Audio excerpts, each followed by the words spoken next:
Hello friends, welcome to engineers essence classes. I am your teacher Mohit Pant. Digital की last class में हमने SOP और PO समझा था। उनमें हमने समझा था कि पीओस क्या होता है और एसओपी रिप्रेजेंट क्या होता है। साथ साथ हमने ये भी समझा था कि स्टैंडर्ड एसओपी और स्टैंडर्ड पीओस फॉर्म क्या होती है, उसको कैसे रिप्रेजेंट करते हैं, और हमने एक छोटा सा न्यूमेरिकल भी लिया था उसको समझाने के लिए। ठीक है, आज थोड़ा आगे बढ़ते हैं। आज हम देखेंगे कि इनमें आपस में एक रिलेशन क्या है, कि कैसे हम एक एसओपी दिया हुआ है उसको पीओस में देख सकते हैं वगैरह, उसको हम रिप्रेजेंट कर सकते हैं। ठीक है, तो उसको समझाने के लिए मैं एक एग्जांपल लेता हूं। यहां पे एक टर्म है रिलेशन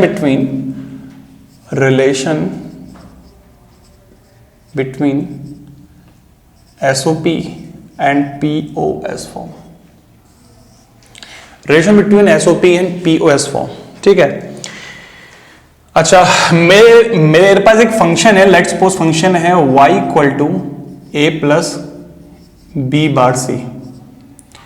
फंक्शन क्या है? a plus B bar C, y is equal to a plus B bar सी।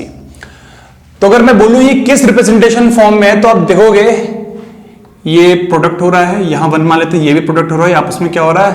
सम हो रहा है। तो आप बोल सकते हो कि ये एक तौर से एसओपी फॉर्म हो गई है। It is basically SOP form. अच्छा, अब मुझे अगर इसको पीओएस फॉर्म में रिप्रेजेंट करना है, ठीक है, तो मैं पीओएस फॉर्म में इसको रिप्रेजेंट कैसे कर सकता हूं? देखो, प्रॉपर्टी लगा लेते हैं। मल्टीप्लाई वाली जो प्रॉपर्टी थी, ए प्लस बी का बार इंटू ए प्लस सी, हमने डिस्ट्रीब्यूशन प्रॉपर्टी पढ़ी है, ए plus B bar into A plus सी। तो प्रॉपर्टी लगा सकते हैं। तो ये कौन सी फॉर्म होगी? ये पीओएस फॉर्म होगी, ये होगी पीओएस फॉर्म। सम है, सम का क्या हो रहा है? प्रोडक्ट हो रहा है। तो दोनों चीज क्या है? सेम ही है। दोनों चीज क्या है? सेम ही है। चाहे तो आप ऐसे देख लो, चाहे कोई इससे आप ये भी आ सकते हो, इससे आप, तो दोनों चीज क्या है? सेम है। ठीक है, अच्छा, अब एक काम करता हूं, ये एसओपी है, हम इसकी स्टैंडर्ड एसओपी निकाल लेते हैं। पहले इसकी निकालते हैं। तो कैसे स्टैंडर्ड एसओपी निकालेंगे देखते हैं। यहां से क्या मिसिंग है? बी और सी मिसिंग है। ठीक है, और यहां से क्या मिसिंग है? यहां से मिसिंग है हमारा ए मिसिंग है। तो मैं सोचता हूं 1 इंटू 1 लिख लेता हूं, प्लस 1 इंटू बी बार। वैसे मैंने डायरेक्टली बता रखा है, मैं डायरेक्ट कर ले रहा हूं। चलो इसको वैसे समझा देता हूं, बी और सी करके। ठीक है, तो 1 है, 1 को क्या लिख सकता हूं मैं? पहले बी मिसिंग है तो बी प्लस बी का बार, और सी मिसिंग है तो जाएगा सी प्लस सी का बार। यहां ए 1 मिसिंग है, तो ए मिसिंग है तो ए प्लस ए का बार लिख लिया, बी बार सी। मल्टीप्लाई कर लेते हैं। पहले ए बी सी मल्टीप्लाई होगा, कितना गया? ए बी सी, फिर ए बी सी का बार, ए बी सी का बार, फिर ए बी बार सी, फिर ए बी बार सी बार। ठीक है, तो इन दोनों का तो मल्टीप्लिकेशन हो गया। आगे हमारा, अब इसका देखते हैं कितना आएगा। ए बी बार सी, फिर आ गया ए बार बी बार सी। ठीक है, अब एक काम करते हैं, जो कुछ सिमिलर है, देखो ये टर्म सिमिलर आ रहे हैं, दिस इज सेम। ठीक है, और कोई सेम है और कोई सेम नहीं है। तो ये हो गया A B C plus plus plus plus plus A B C का बार, ये दोनों सेम है, A B bar C plus A B bar C bar plus A bar B bar C.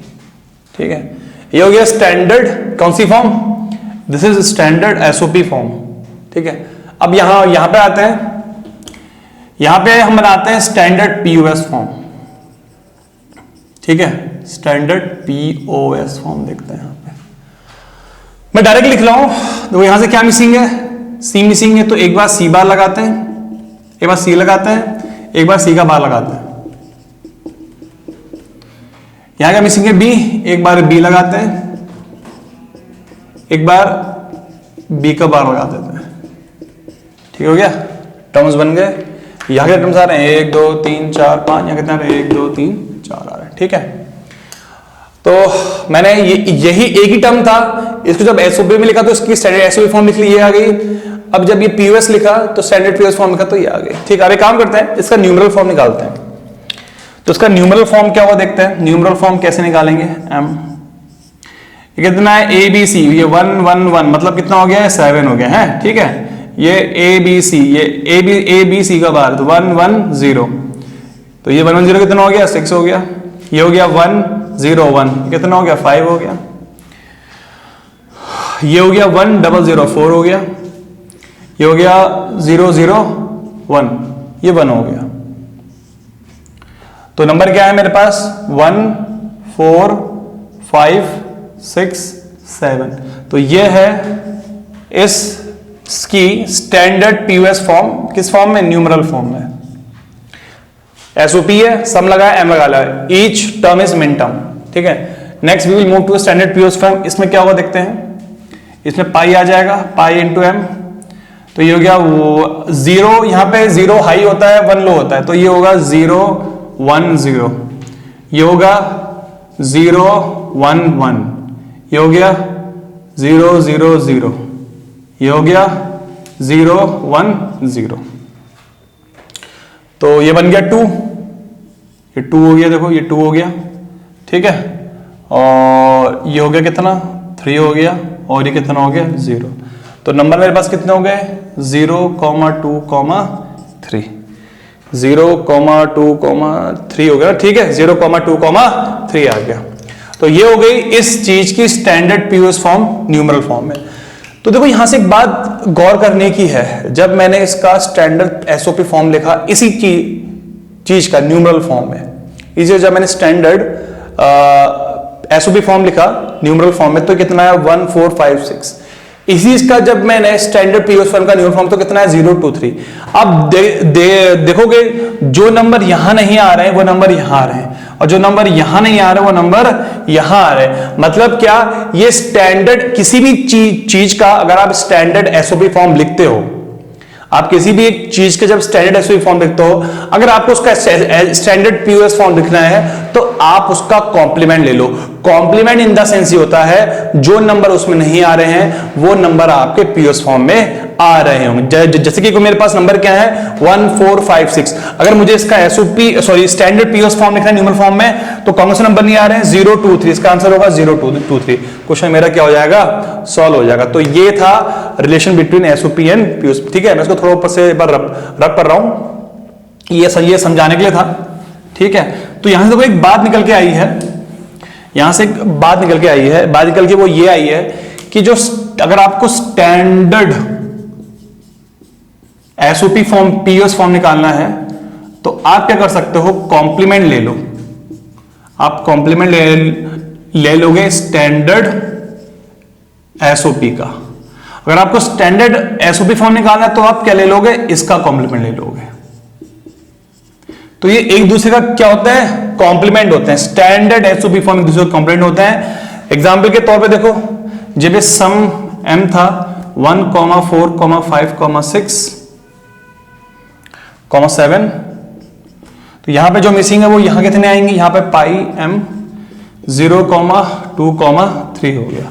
तो ये हो गया standard POS form numeral form में, ये हो गया standard SOP form numeral form में। ये एक दूसरे के क्या होते हैं, कॉम्प्लीमेंट होते हैं, ठीक है।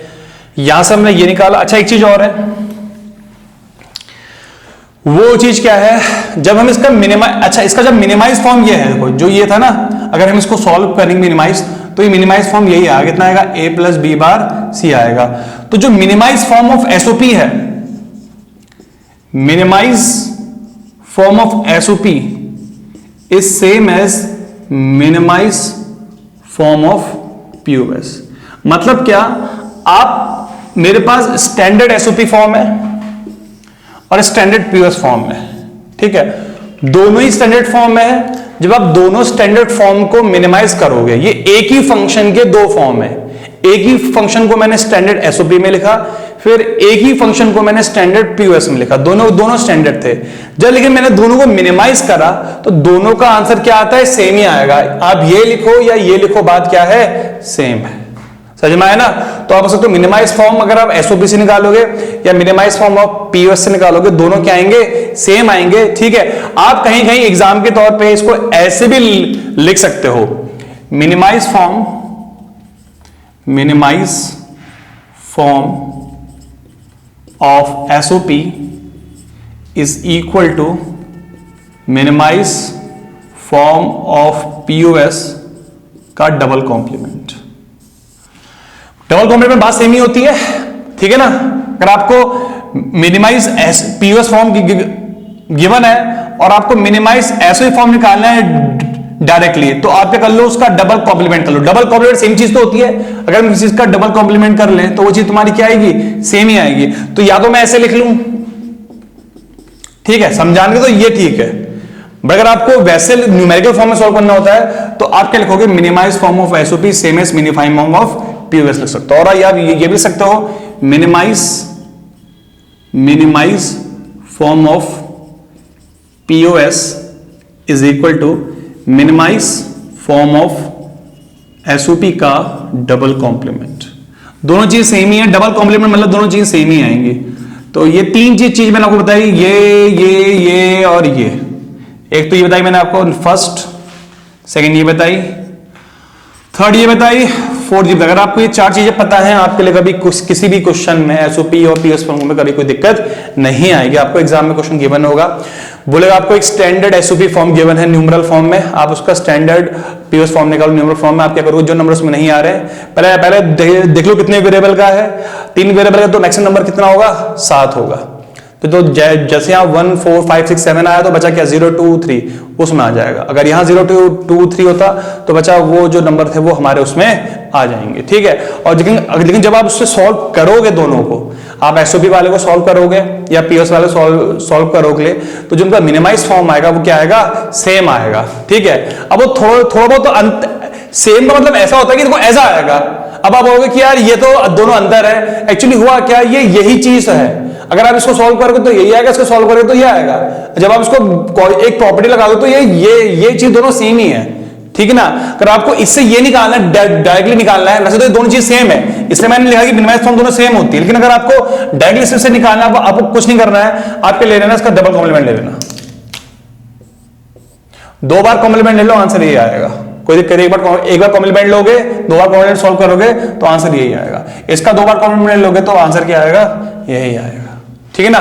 तो इसका इस्तेमाल अगर हम आगे, मैं आपको जब हम के मैप पढ़ेंगे वहां मैं समझा दूंगा कि के मैप में ये कॉन्सेप्ट कैसे अप्लाई होता है। अभी इसको आप समझ लीजिए, नोट कर लीजिए कि ये जो कॉन्सेप्ट मैंने आपको लिखा है कि मिनिमाइज फॉर्म ऑफ एसओपी और पीओएस दोनों सेम होता है। अगर आपको सॉल्व करके निकालना है तो आप क्या करो, डबल कॉम्प्लीमेंट ले लो, क्योंकि डबल कॉम्प्लीमेंट दो चीजें सेम ही होती है, तो ये चीज हमारी क्या हो गई, सेम। ठीक है, चलिए आगे बढ़ते हैं।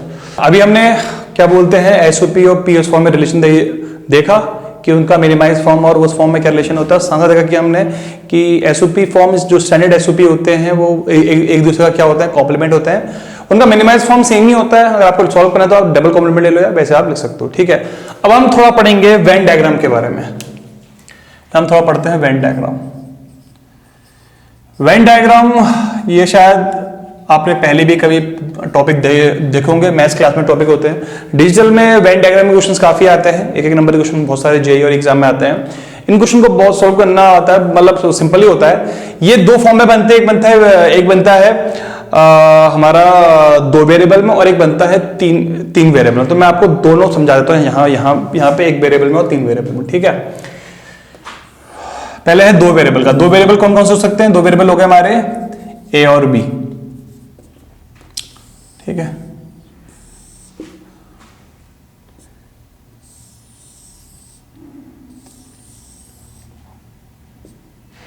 ठीक है, ये जो सर्कल है, दो सर्कल हैं। एक सर्कल है ए और एक सर्कल क्या है बी, ठीक है। तो हमें इन सर्कल के एरियाज के अकॉर्डिंग इनके नाम डिफाइन करने हैं, ठीक है। तो देखो पहले देखते हैं, याला पोर्शन देखो, जो कॉमन पोर्शन है इसमें ए भी आ रहा है, बी भी आ रहा है। तो ए भी है, बी भी है, तो उसको हम लिखेंगे ए बी। इसको हम क्या लिखेंगे, ए बी लिख लेंगे। यहां पे ए भी आ रहा है और बी भी आ रहा है। इसके बाहर देखते हैं, यहां पोर्शन देखो आप, इतने में क्या है, ए आ रहा है पर बी नहीं आता, आप लिखोगे ए बी का बार। इतने पोर्शन में ए नहीं आ रहा है, बी आ रहा है, तो ये जाएगा ए बार बी। और बाहर वाले पोर्शन में ना ए आ रहा है ना बी आ रहा है, तो ये इस तरह क्या हो गया हमारा, सॉल्व हो गया। तो इस तरह इसके नाम होंगे। अब इसका आप नाम लिख लीजिए। हम इसको शेड पोर्शन करके मैं बता दूंगा कि कैसे हमें क्वेश्चन क्या करना है, सॉल्व करना है, ठीक है। तो ये 2 वेरिएबल का हो गया, हमने ऐसा निकाल लिया, ठीक है। दूसरा है 3 वेरिएबल का।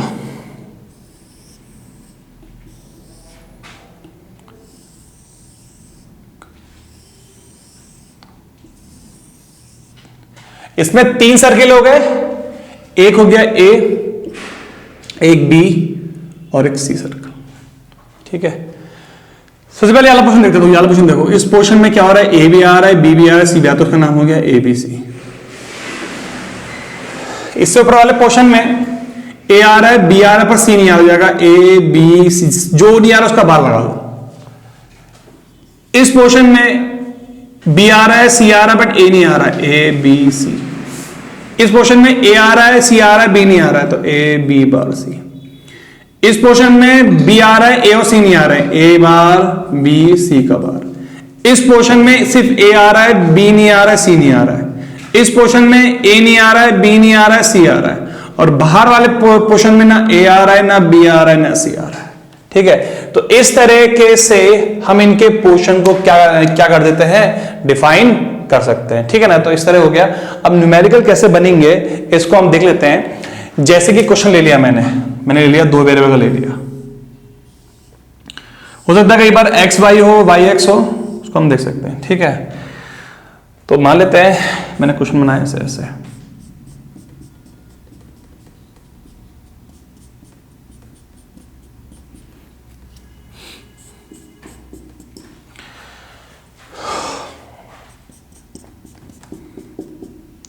ये सर्किल हो गया, उसको मैं एक्स मान लेता हूं, इसको क्या मान लेता हूं मैं, वाई सर्किल। हाँ, दो सर्किल है और वाई है। तो 5 बोलेगा find the equation of shaded portion. Question क्या आएगा, find the equation of shaded portion. Shaded portion की आप इक्वेशन लिखो।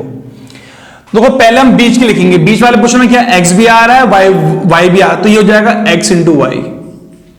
बाहर वाले में ना एक्स आ रहा है ना वाई, तो ये जाएगा plus x bar into Y बार। इस तरह हमारा क्वेश्चन क्या हो जाएगा, सॉल्व हो जाएगा। ठीक है, बोलेगा find the equation of the shaded portion.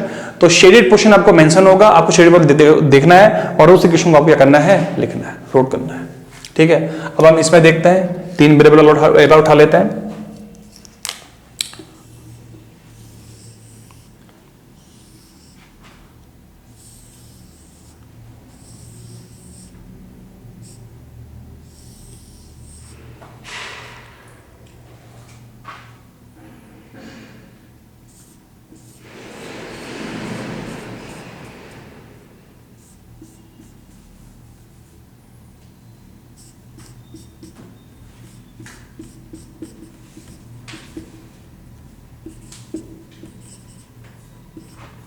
Find the equation of the shaded portion. ये हमें निकालना है, तो कैसे निकालेंगे देखते हैं। ये वाला एरिया देखो, ये वाला, इसमें ए आ रहा है, बी नहीं आ रहा है, सी नहीं आ रहा, तो हो जाएगा A B bar C bar plus ये पोर्शन देखो, इसमें तीनों आ रहे हैं, ए बी सी प्लस इस पोर्शन में देखो बी आ रहा है, सी आ रहा है, बट ए नहीं आ रहा है, ए बार बी सी। इस पोर्शन में क्या आ रहा है, सिर्फ सी आ रहा है, ना ए आ रहा है ना बी आ रहा है, ए बार बी बार सी। ठीक है, अब हम चाहें तो इसको मिनिमाइज कर सकते हैं, इसको हम सॉल्व भी कर सकते हैं, जो भी कर सकते हैं वहां पे डिपेंड है। लेकिन एग्जाम में क्वेश्चन ये आपको पूछेगा कि आप क्या करो, उसकी स्टैंडर्ड इक्वेशन को लिख लो। ठीक है ना, तो इस तरीके से हमारे क्वेश्चन क्या हो जाते हैं, फ्रेम हो जाते हैं। 2 ही फॉर्म के बनेंगे, एक तो 2 वेरिएबल बनता है और एक बनता है 3 वेरिएबल में। तो 2 वेरिएबल वाला ऐसे बनेगा। आपको शेडेड पोर्शन गिवन होंगे, आपको सिंपली क्या करना है, जो शेडेड पोर्शन आपको गिवन है आप उसको देख लो, उसकी जो इक्वेशन है उसको लिखो सम फॉर्म में और आप उसको लिख सकते हो। सिमिलरली इसमें मैंने ऐसे ही किया, आप लिखो शेडेड पोर्शन की जो इक्वेशन है, जो नहीं आ रहा है उसमें बाहर आ जाएगा, जो आ रहा है उसको आप एज इट इज लिख लोगे और आपको इस फॉर्म में क्या करना है, उसको नोट करना है। ठीक है ना, तो ये हो गया वेन डायग्राम में 2 वेरिएबल में, और ये हो गया 2 वेरिएबल में, और ये हो गया हमारा 3 वेरिएबल। ठीक है, 2 वेरिएबल और ये हो गया 3 वेरिएबल। ठीक है, ठीक है। अच्छा, जैसे ये है क्वेश्चन, देखो हमारा क्वेश्चन है, ये क्वेश्चन एक बार एग्जाम में आया हुआ क्वेश्चन है, इंपॉर्टेंट क्वेश्चन है। ठीक है ना, find the minimum expression for the shaded portion. हमें शेडेड पोर्शन का मिनिमम एक्सप्रेशन निकालना है, तो पहले हमें क्या करना पड़ेगा, शेडेड पोर्शन की इक्वेशन लिखनी पड़ेगी। ठीक है, और फिर उसका मिनिमाइज फॉर्म निकालना है। ठीक है, तो देखो कैसे कर सकते हैं, क्वेश्चन लिखते हैं। देखो इसमें कोई छोटे पोर्शन बता रहे, एक पोर्शन ये है, एक पोर्शन ये है, 1 2 3 और 4 और 5 पोर्शन है। कितने आ रहे हैं, 5 पोर्शन। 1 2 3 4 5 पोर्शन आ रहे हैं, ठीक है। अच्छा, अगर मैं एक बार इस पोर्शन को छोड़ दूं, आप देखो जो पूरा जो पोर्शन है हमारा, ये पूरा सी सर्कल बन रहा है। इसमें जो भी एक्सप्रेशन आएंगे आप सबको, अगर आप इस एक्सप्रेशन को इसको इसको इसको इसको इन चारों को आपस में ऐड कर दोगे तो ये सी आएगा, है ना। तो इसको मैं अलग अलग ना लिखते, पूरे सर्कल को क्या मान लेते हैं, उसको मैं सी मान लेता, तो ये पूरा एक्सप्रेशन क्या हो जाएगा मेरा, सी हो जाएगा। ठीक हो गया। अब बच्चा क्या पोर्शन, ये वाला पोर्शन बचा, इसमें ए आ रहा है, बी आ रहा है, पर सी नहीं आ, तो ये बन जाएगा ए बी सी का बार, ए बी सी का बार बन जाएगा। अब इसको थोड़ा सॉल्व कर लेते हैं। इसको मैं एक मान लेता हूं, लेट्स सपोज इसको ये मैं एक मान लेता हूं, इसको मैं ले लेता हूं, लेट्स सपोज इसको मैं एक्स ट्रीट कर लेता हूं अभी। हाँ, ये एक्स हो गया, ये भी एक्स मान लो, तो ये जाएगा सी प्लस एक्स सी का बार। प्रॉपर्टी लगा लेते हैं, कितना आएगा, C plus X into C plus C का बार। सी प्लस सी का बार कितना, 1 हो जाएगा, तो ये जाएगा सी बच जाएगा, एक्स कितना है, ए बी। तो आपका आंसर कितना, आपका आंसर आ गया ए बी प्लस सी। और आप चाहो तो इसको ये लिख सकते हो आप A C into A plus C, A plus C into B plus C B, इसको आप लिख सकते हो अगर आप डिस्ट्रीब्यूट प्रॉपर्टी यहाँ पे लगा लोगे। ठीक है, तो एक सिंपल सा क्वेश्चन था, इसको आप इस तरीके से क्या कर सकते हो, सॉल्व कर सकते हो। ठीक है ना, सी बनाया, आपको इतना मिनिमाइज और करना पड़ेगा, ताकि क्यों उसने बोला है मिनिमम करना है, तो मिनिमाइज करने के लिए हमने डिस्ट्रीब्यूशन प्रॉपर्टी लगाई, सी इंटू सी बार का 1 हो गया, मेरा इसका आंसर आ गया। तो क्वेश्चन का आंसर जो दिया रहेगा, क्वेश्चन का आंसर गिवन है ए बी प्लस सी। ठीक है, ए बी प्लस सी। ठीक है, तो एक क्वेश्चन और कर लेते हैं इसमें भी। ठीक है, अच्छा एक क्वेश्चन और है, ये क्वेश्चन एक बार एग्जाम में आया था। ठीक है, आसान क्वेश्चन है, इसको हमें क्वेश्चन को सॉल्व करना है। मैंने क्वेश्चन इसलिए समझा रहा हूं कि इसको क्वेश्चन को हम ट्रिक से सॉल्व कर सकते हैं। वो ट्रिक क्या है, देखो पहले तो मैं इसका मैं डायरेक्ट बताता हूं। देखो आपको मेथड, इसका मैं शेड पोर्शन निकालना कितना होगा, देखो एक पोर्शन ये है, अगर आपको ये कितना है एक्स प्लस बचा कितना पोर्शन,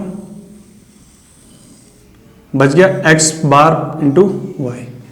उसका आप सॉल्व कर लोगे तो इसका आंसर कितना, इसका आंसर आ जाएगा एक्स प्लस वाई, इसका आंसर आ जाएगा। एक ट्रिक तो ये है, ठीक है, ये ट्रिक तो आपने शेडेड देख के कंप्लीट कर ली। देखो एक ट्रिक क्या है, शेडेड को छोड़ के जो शेडेड पोर्शन होता है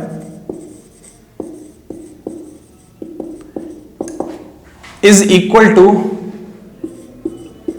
अनशेडेड पोर्शन का कॉम्प्लीमेंट होता है। समझ में आया ना, shaded portion is always equal to complement of unshaded portion. अगर आपको इतना ध्यान है, क्वेश्चन हमेशा आपका क्या हो जाएगा, सॉल्व। अगर आपको बड़ा शेडेड पोर्शन है, ये ट्रिक तब लगाओगे जब आपका शेडेड पोर्शन ज्यादा है, अनशेडेड पोर्शन कम है, तो आप इस ट्रिक को लगा सकते हो। तो देखो उसको ट्रिक को मैंने यहां लगा दिया।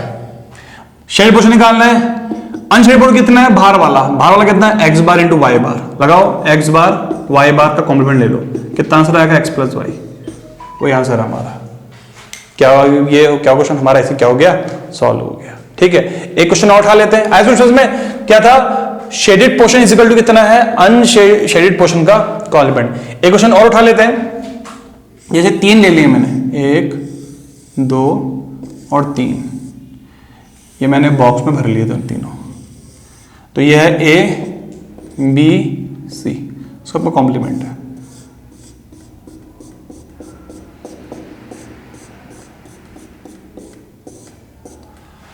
सबका कॉम्प्लीमेंट हो गया। ठीक है, तो क्या करना है, देखते हो, सॉल्व करते हैं। शेडेड पोर्शन बहुत ज्यादा है, अनशेडेड पोर्शन एक ही है, और वो कितना है, ए बार बी बार और सी बार। अगर हम अनशेडेड का कॉम्प्लीमेंट ले ले तो हमें शेडेड पोर्शन का मिनिमाइज फॉर्म मिल जाएगा। तो अनशेडेड पोर्शन कितना है, ए बार बी बार सी बार, इसका कॉम्प्लीमेंट ले लो, ए प्लस बी प्लस सी। तो इस चीज का आंसर आ जाएगा ए प्लस बी प्लस सी। सही में ना, तो इस तरीके से हमारे क्वेश्चन क्या हो जाएंगे, सॉल्व हो जाएंगे। तो ये ट्रिक थी कि shaded portion is equal to unshaded portion. ये आप तब लगाओगे कि शेडेड बहुत ज्यादा है और अनशेडेड क्या है, कम है। तो अनशेडेड लिखो, सब कॉम्प्लीमेंट लो, क्वेश्चन हमारा क्या हो जाएगा, सॉल्व हो जाएगा। ठीक है, तो आज हमने क्या पढ़ा, आज हमने एसओपी और पीओएस में एक रिलेशन पढ़ा। ठीक है ना, एक दो न्यूमेरिकल देखे और देखा कि मिनिमाइज फॉर्म उनमें क्या रिलेशन होता है। उसके साथ हमने पढ़ा कि वेन डायग्राम में क्वेश्चन क्या सॉल्व होता है, और इसका क्वेश्चन हमने यहाँ पे देख लिया। ठीक है। अपकमिंग लेक्चर्स में हम पढ़ेंगे के मैप्स के बारे में, के मैप क्या होता है, कैसे सॉल्व करना है। के मैप बहुत इंपॉर्टेंट है, स्पेशली 2 वेरिएबल का 3 वेरिएबल का एग्जाम के पॉइंट ऑफ व्यू से बहुत इंपॉर्टेंट, इवन 4th वेरिएबल का भी बहुत इंपॉर्टेंट होता है। ठीक है, आपको हमारा वीडियो पसंद आया, please like it, share it and subscribe the channel. Thank you.